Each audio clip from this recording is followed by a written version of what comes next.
Welcome to EB5 Investment Voice, where attorney insights intersects with immigration investments.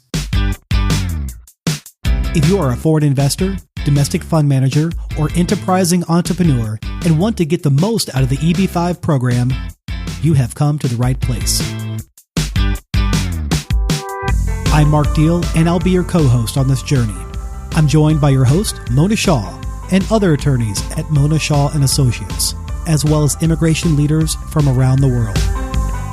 So let's get into EB5 Investment Voice. Hi, Mark. We've been doing this program for more than 4 years.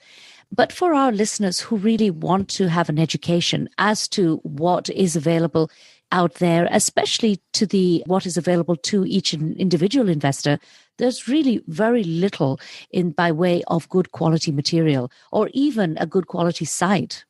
That's right, Mona. I know we focus specifically on EB5, and sure, I'm going to be biased. I think we're the best resource available for the U.S.-focused EB5 program. But for those investors that want to perhaps get a broader view, perhaps outside the U.S., perhaps outside of EB5, and maybe they want to read vice listen, there is a great resource for that, isn't there? That's right. And we're very happy today to have the editor of that resource, the Investment Migration Insider, Christian. Welcome, Christian. Thank you. It's my pleasure to be here. Thank you so much for inviting me. Well, we are excited to have you, but let me go ahead and give a quick intro to the listener that may not be familiar with you. Christian Henrik Nesheim is a founder and editor of Investment Migration Insider. He is an internationally recognized expert, speaker, documentary producer, and writer on the subject of investment migration. His work has been cited in The Economist, Bloomberg, Fortune, Forbes, Newsweek, and Business Insider. I wonder which of those are his favorite. He's Norwegian by birth. Christian has spent the last 14 years in the United States, China, and Spain. Christian, welcome to EB5 Investment Voice. Thank you so much for having me. Yeah, Christian, there are very few outlets out there for anyone who really wants to understand a non-biased view of citizenship and migration, by investment. So what gave you the idea to put up this platform? I think one of the reasons that there aren't many unbiased or impartial, let's say, outlets out there is that when you're a media outlet, you have to make money as a media outlet. And so most of the media outlets out there, or most of the people who write and make content on investment migration, do that as an ancillary thing to their main business, which is being a service provider in the investment migration industry. Their main thing is to serve clients, and then to find more clients, they produce content. Whereas I don't have any clients. I don't help people get EB5 visas or passports in the Caribbean. My clients are my readers, and my readers are the people who work in this industry. And so it's kind of like, every industry has its own trade magazine. There's a Golfer's Digest, there's a Plumber's Weekly, whatever. I want to know what the Plumber's Weekly. So I'm the Plumber's Daily for the investment migration industry. So the people I'm talking to are people who are well-versed in investment migration and not necessarily the investors themselves. Well, actually, we like to pride ourselves on this program as being a little non-biased too. I know we tend to have a lot of things which are a little New York-centric, but on the whole, we have included regional centers and experts from our competition from all over the country. Mm-hmm. And the idea is not that you're here to promote your expertise, which does come out, by the way, just generally when you're speaking, but to give the audience an unbiased view or a view to really enhance education. Yeah, I think because I don't have a horse in any of these races, I think that I can sort of be impartial when it comes to this. But of course, I've also been told that even though I'm an editor, but I have my personal opinions that sometimes they're hard to. Oh, I've read your opinions. They're excellent. And you're an excellent writer, Christian. You've been quoted in some of the major periodicals, Bloomberg and... I'm most proud of The Economist because it's always been my favorite magazine. And I was very, very proud to be quoted in The Economist. Yeah, I do like The Economist myself. I would encourage anyone who's interested in this area to have a look at your platform. It's an excellent source.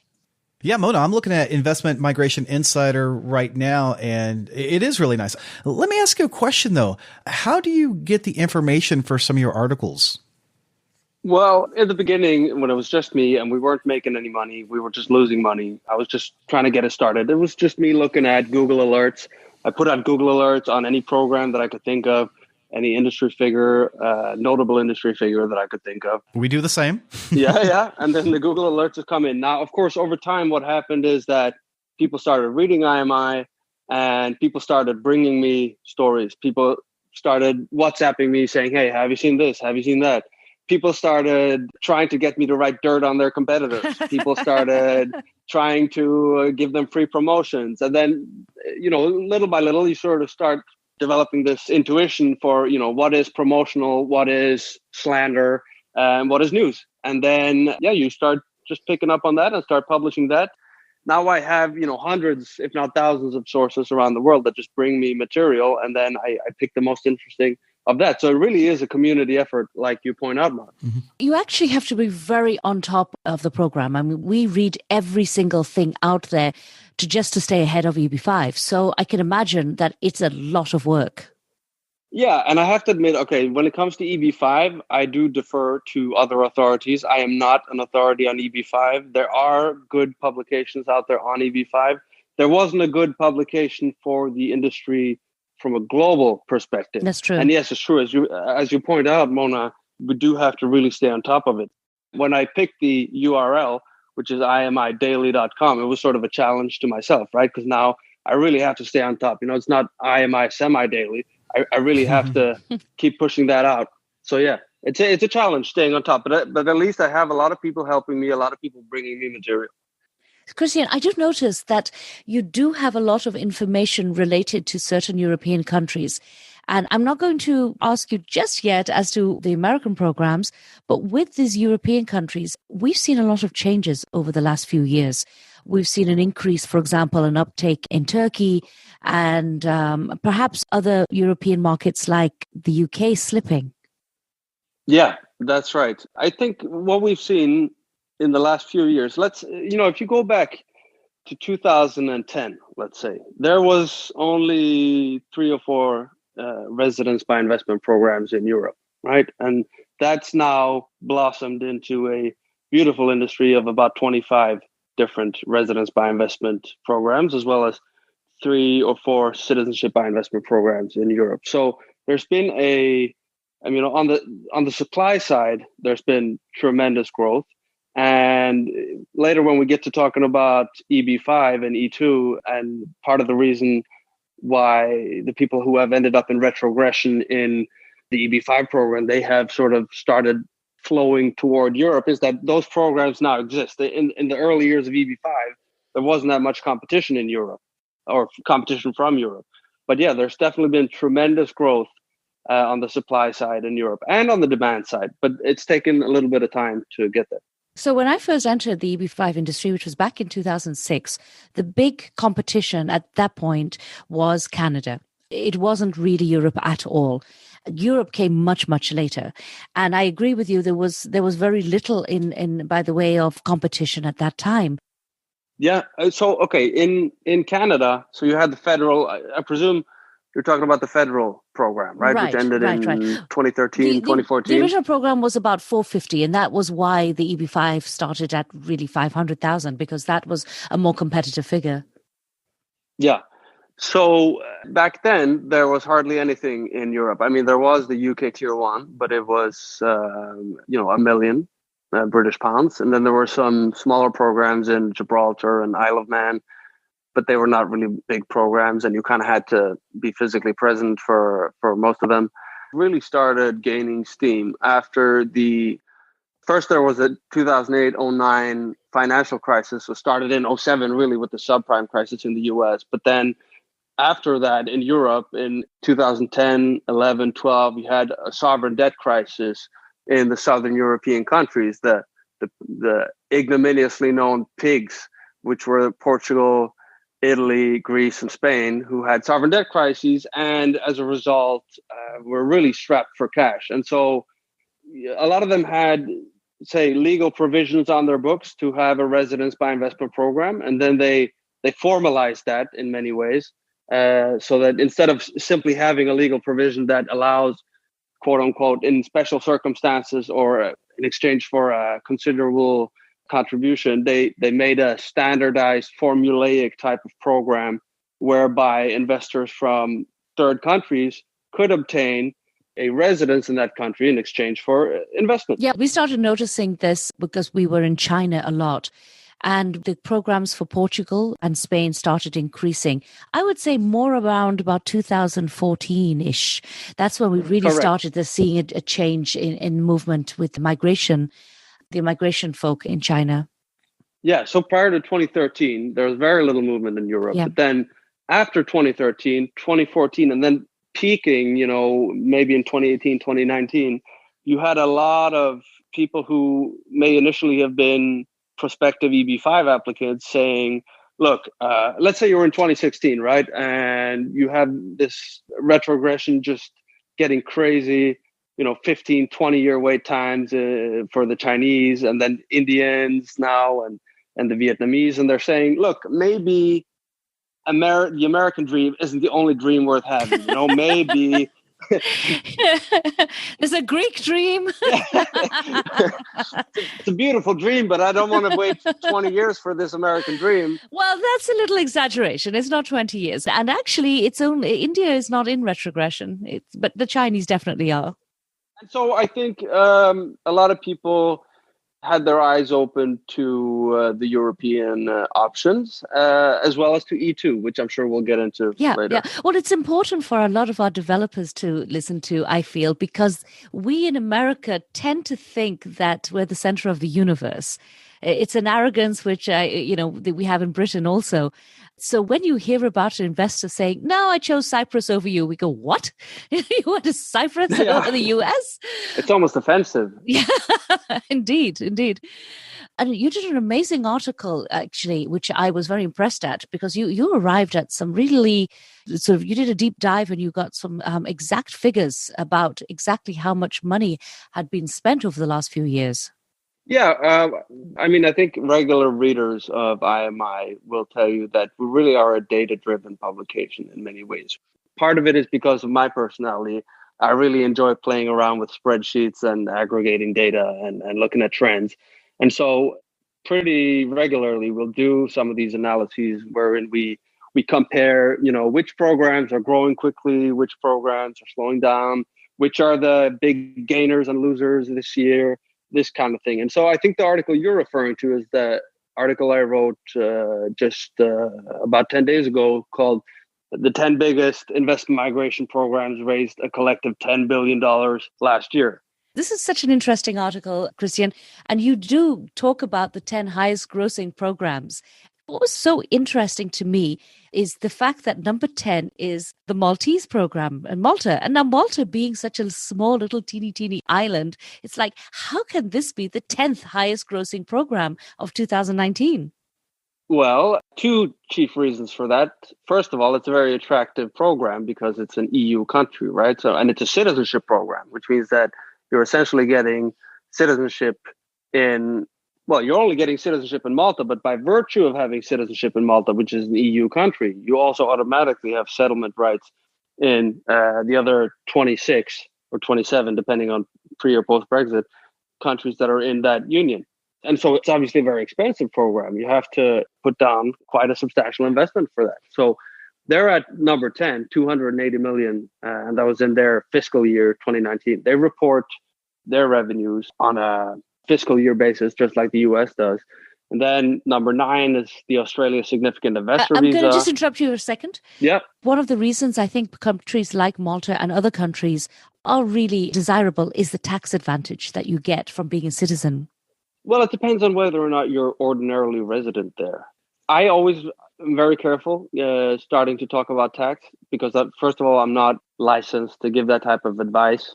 And I always encourage people to talk to a tax attorney when it comes to that, because obviously your immigration status and your tax residency status are two different things. And so, if you live in Malta regularly, it's not necessarily that low tax. But if you are not ordinarily resident, you can, as far as I understand it, you can enjoy some of the same benefits that you can if you're, say, a non-dom in the UK.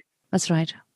So you have on your same list, you have number 9 is Australia, which I thought would be further up and not number 9.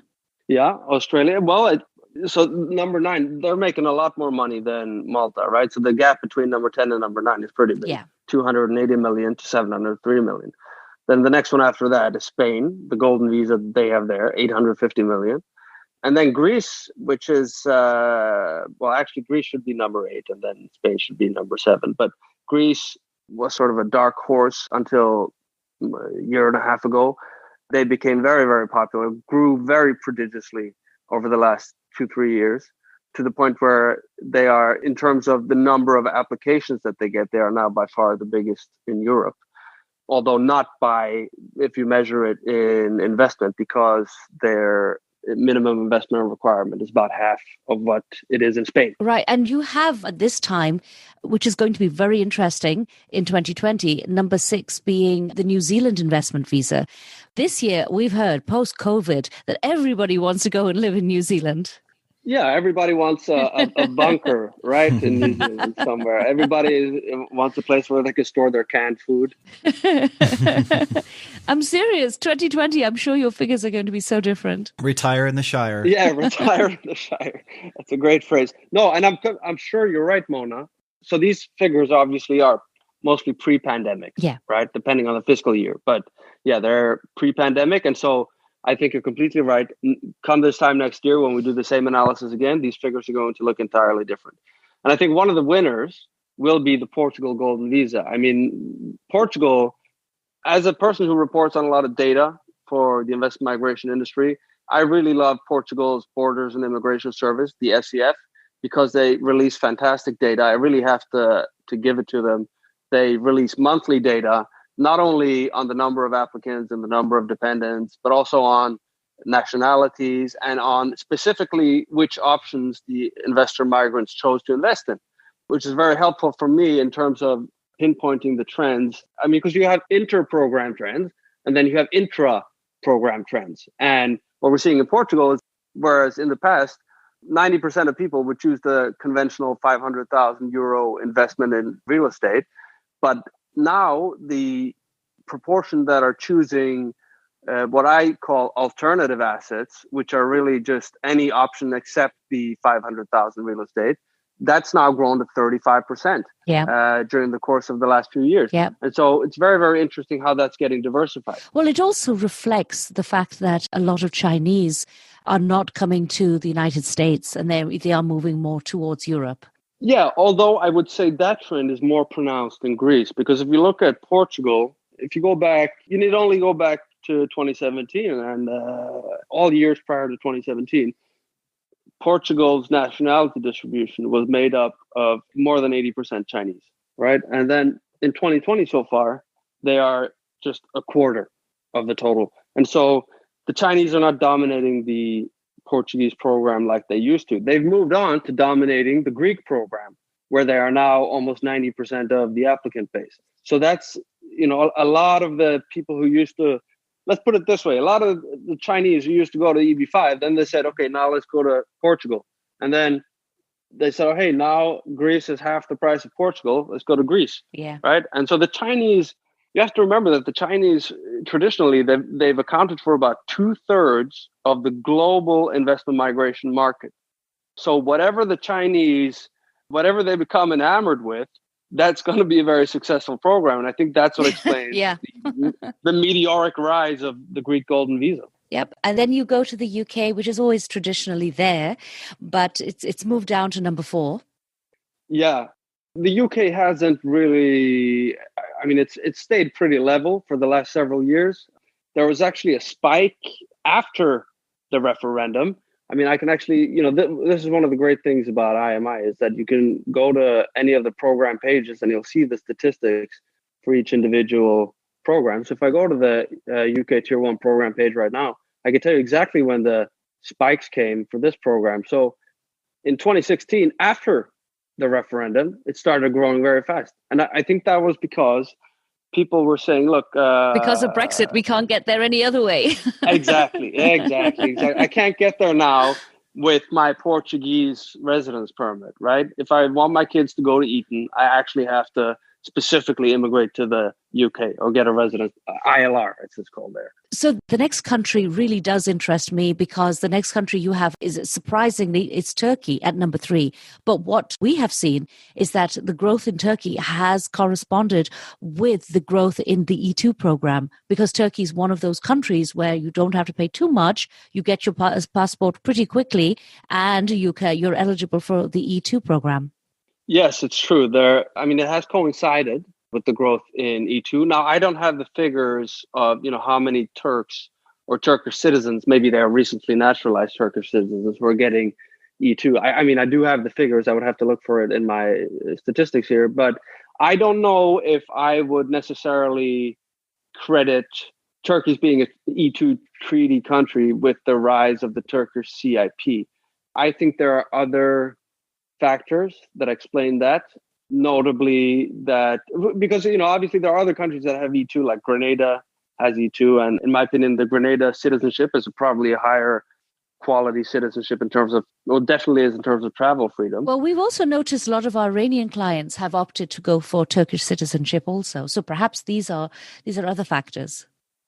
So when I say other factors, I mean that Turkey, and I have to be careful in how I phrase this, because I don't want to alienate anybody, but I think that Turkey in some ways has become a destination for people who may not be, let's say they're not eligible, perhaps, everywhere else. So for example, if you're Iranian, you may be a perfectly upstanding citizen, but just by virtue of your nationality, there are lots of countries and lots of programs out there that just don't want the trouble. Yeah, it's just, there too much compliance, too much due diligence. Grenada doesn't accept you actually as an Iranian. So if you look at the top 10 countries in Turkey who are actually applying, you'll find that the top 10, not 9 of them are countries from that region or the Middle East, the wider region.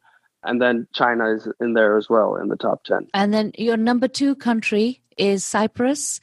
That, again, is something I find very interesting, because I remember Cyprus in the 90s, which was very British. And you go to Cyprus now, it's become very Russian. Yeah. What is it they call Limassol now? Little St. Petersburg or Little Odessa or something like that? I forget. But yeah, it is. It's very, very popular with the Russians. If you go to Cyprus, you'll see lots of Russian street signs and restaurants. And it's quite the community. But yeah, they are. That's a program that's been consistently making money since 2011, at least, when they had their last major revamp. Since then, it's gone through a long series of successive, more marginal amendments, chiefly on the due diligence side, because yes, the Cypriots have to admit that in the past, their vetting standards were not entirely up to par, and they've recognized that. And they've gradually improved those vetting standards, gradually improved the integrity of their program.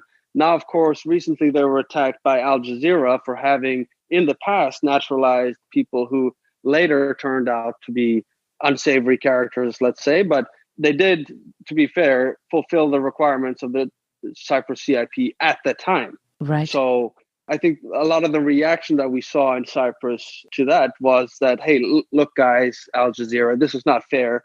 We know that we didn't have the greatest due diligence like 5 years ago, but we've fixed all that now. Why are you bringing up these guys? It's not like we can kick them out, because they didn't misrepresent themselves when they were applying, and they were accepted.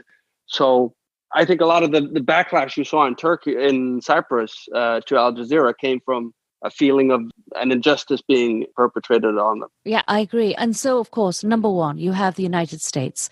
And the United States only at 1.8 billion, as opposed to Cyprus, which is 1.48 billion. The difference being is that the United States could easily be triple this if we had more visas. And the other big difference is that the United States is the only program which is a job creation program. Well, there are job creation options in some of the other programs. Not the same. Speaking, but not the same. Not the same. That's correct. So yeah, this US EB-5 is more or less purely a job creation program. And as you point out, it has this 10,000 visa cap. There, lots of people were hoping that the interpretation of that would be 10,000 applications, but it turns out no, that is actually individuals. But yeah, as you say, there's a cap. And it's not that America is not popular. It's extremely popular. It's probably the single most attractive destination for migrants internationally. It's just that America is also kind of hard to get. They say, okay, we only want a very limited number. So 7%, no more than 7% from any given country. Now, what has happened is they've always been far bigger than all the other programs. The US EB5 used to be raising 3, 4, up to 5 billion a year. Now, so in the last fiscal year, they raised only, 1.8 billion. 8 billion. Yeah. Now, how do you measure how much the EB5 program is raising? I mean, it depends on your methodology, but the way I calculate it and the way IIUSA calculates it is that you count the number of I-526 petitions. You don't count the removal of condition. You don't count the regional center petitions. You just count how many people are saying, look, I made the requisite investment. Now I want you to consider me for a visa. And so when we count that up, it was 1.8 this year. So Christian, as the United States is the highest grossing program, how come we don't see more about the United States in investment migration? Well, the first thing I would like to say is I would love to have more content on EB5. It's just that I personally don't feel competent enough to write so much about EB5 because EB5 is not, so unlike most of the programs that you have out there in the world that we write about, which are pretty straightforward in the sense that you have a real estate option, you have a donation option, maybe you have some other options too, but EB5 is really more of a finance type of thing than it is. It's more finance than immigration in my book. And so you have to evaluate regional center projects. And I just don't feel like that's something that I can credibly speak to. I would love to invite competent stakeholders from the EB5 industry in the United States to submit their article ideas to IMI. And I promise you'll reach an audience, a big audience, and an audience that you ordinarily probably aren't reaching. The second thing I would like to say to EB5 industry stakeholders in the United States is that, look, so much incredible competence has come out of this EB5 industry. It's been the global leader for such a long time. So many clever heads, so much hard work. You are limited essentially by the framework under which you're laboring. So you have a 10,000 visa cap. You have prices that are going up. I would say don't limit yourself to just EB5. Diversify. Come to Europe, come to the Caribbean, go to Asia. Those skills that you've honed over all those years doing EB5, when EB5 was really hot, bring that stuff elsewhere. And I promise you'll blow a lot of the local competition out of the water. I'm sure a lot of our developers are going to love this advice. Christian, you mentioned that you would welcome the opportunity to have more EB5 content on Investment Migration Insider. And who knows, maybe someday this episode will appear on one of those daily articles. If that were to happen, Christian, is there anything that you would like to say to the people that read Investment Migration Insider? So to the readers of IMI, the regular readers of IMI, what I would like to say is thank you for the support that you give us by liking, sharing, and subscribing. Thank you to the IMI Club members who support us not just with their likes and shares, but also with their wallets. Thank you to all the advertisers who have helped us throughout the years. Thank you to all the people who have sent me fantastic articles that I have published on IMI, and which has enabled IMI to become a more informative, more useful, more helpful platform for the people who work with Investment Migration Insider, for the people who work in the industry. Investment Migration Insider used to be just a guy with a blog. Now, thanks to you guys, it's become a much bigger thing. It's become a community effort that's crowdsourced. The information is crowdsourced. The articles are crowdsourced. It's the watering hole of the industry. And I really, really feel grateful for that. Christian, thank you for coming on Investment Voice. Thank you. Thank you. It's been a pleasure. I mean, I've had a really good time just chatting with you. Thank you for being with us today on EB5 Investment Voice. The topics presented in this podcast is informational in nature and is not to be taken as specific legal advice. If you have questions on the topics presented in this episode or other investment immigration needs, please contact Mona Shaw and Associates. Mona and her attorney staff can be reached at mshawlaw.com. That's MSHAH law.com. Make sure you don't miss our next episode focusing on a different aspect of the EB5 program by subscribing to the podcast. While you're at it, leave us a rating on iTunes. If you really found this episode valuable, share it with someone else that could benefit from this information. Until then, I'll see you on the next episode of EB5 Investment Voice.